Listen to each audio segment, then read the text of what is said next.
राधे, हरे कृष्णा। कैसे हो आप सभी लोग? आशा करती हूँ आप सभी परम मंगल में हो गए, स्वस्थ हो गए, अच्छे हो गए। सबसे पहले आप सभी को वरुथनी एकादशी की अनंत और अनंत शुभकामनाएं। देखो, एकादशी तो आप लोगों ने रख लिया व्रत, लेकिन एकादशी का व्रत आपका संपूर्ण तब होएगा जब आप सही समय पे अपने व्रत का पारण करोगे। पारण क्या होता है? व्रत को सही समय पे खोलना। केवल व्रत रखना ही नहीं होता कि हम एक दिन भूखे रह लिए, हमने एकादशी की कथा पढ़ ली, बात खत्म। एकादशी का व्रत सही समय पे खोलना, उसको कहते हैं व्रत का पारण करना।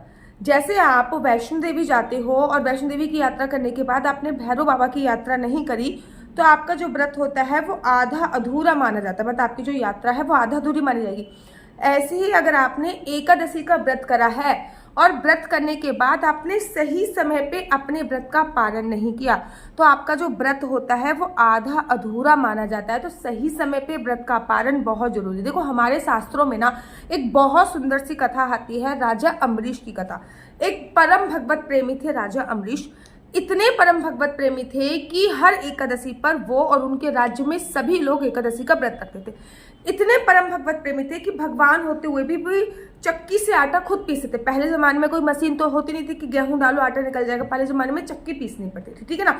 इतने परम भगवत प्रेमी थे, भगवान के वस्त्र धोते थे, भगवान की मंदिर की सफाई करते थे, मतलब हजारों सैनिक थे, हजारों दास दासियां थी, लेकिन राजा होते हुए भी भगवान से संबंधित सारा काम खुद ही करते थे। और भगवान भी उनके इतने अधीन थे कि जब वो भगवान के लिए चक्की से आटा पीस रहे होते थे तो भगवान अपनी पीताम्बरी से उनको हवा कर रहे होते थे। ऐसे परम भगवत प्रेमी थे राजा अम्बरीश जी। एक बार राजा अम्बरीश जी ने एकादशी का व्रत रखा।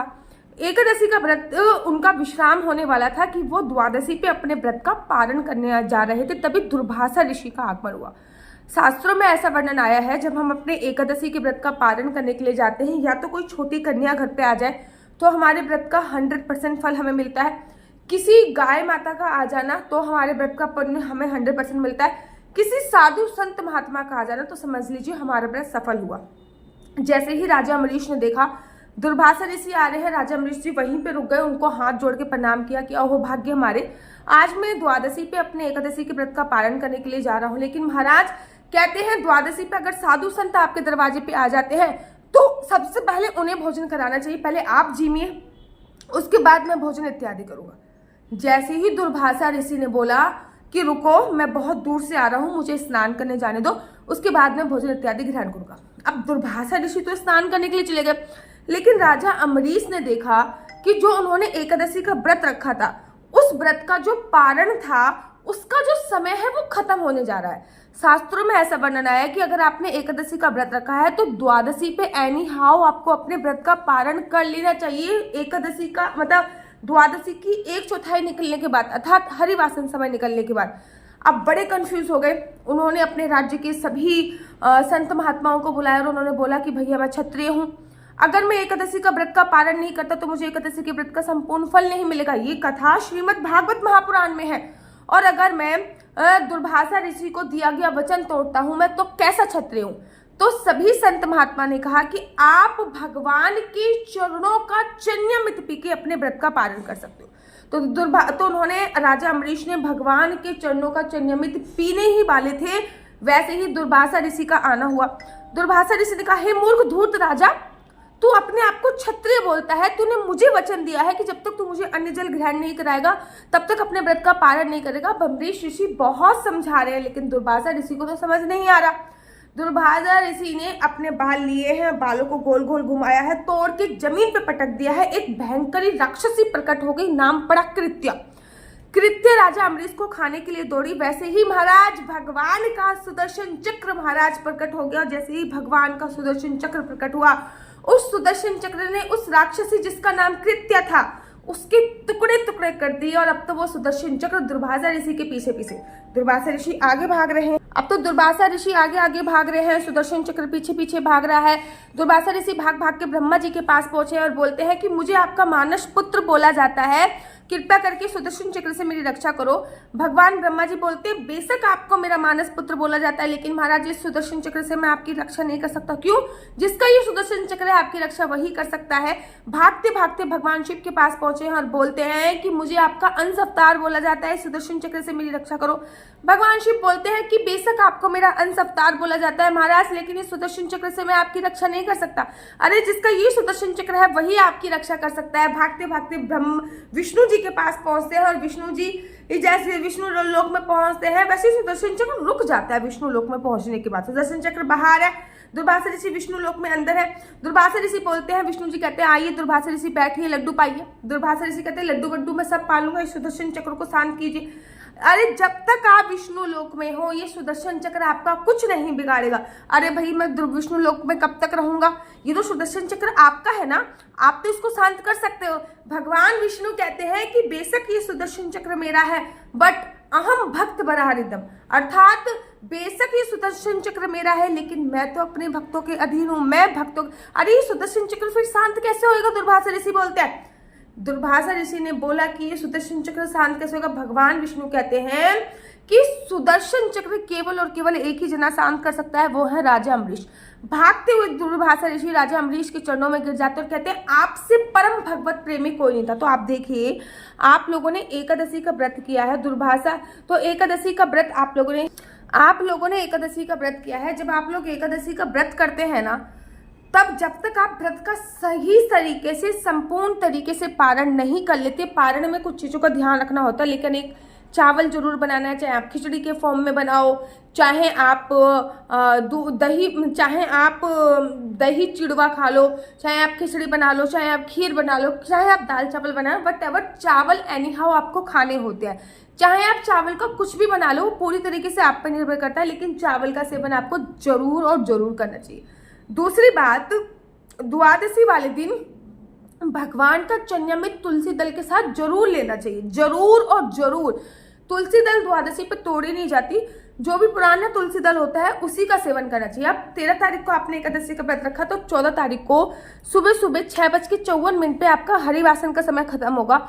याद रखो हरिवासन का समय खत्म होने के बाद ही व्रत का पारण किया जाता है। तो 6:54 पे आपको हरिवासन का समय खत्म होगा, तो आप 6:54 से लेके 8:30 बजे तक अपने व्रत का पारण कर लीजिएगा तो बहुत बेटर रहेगा। लेकिन मैं कहती हूँ भैया हरिवासन समय निकलने के 10 मिनट बाद, ठीक है ना, तो 10 मिनट बाद अर्थात 7 बजे से लेकर 8:30 बजे तक एनी हाउ आप अपने व्रत का पारण कर लीजिए।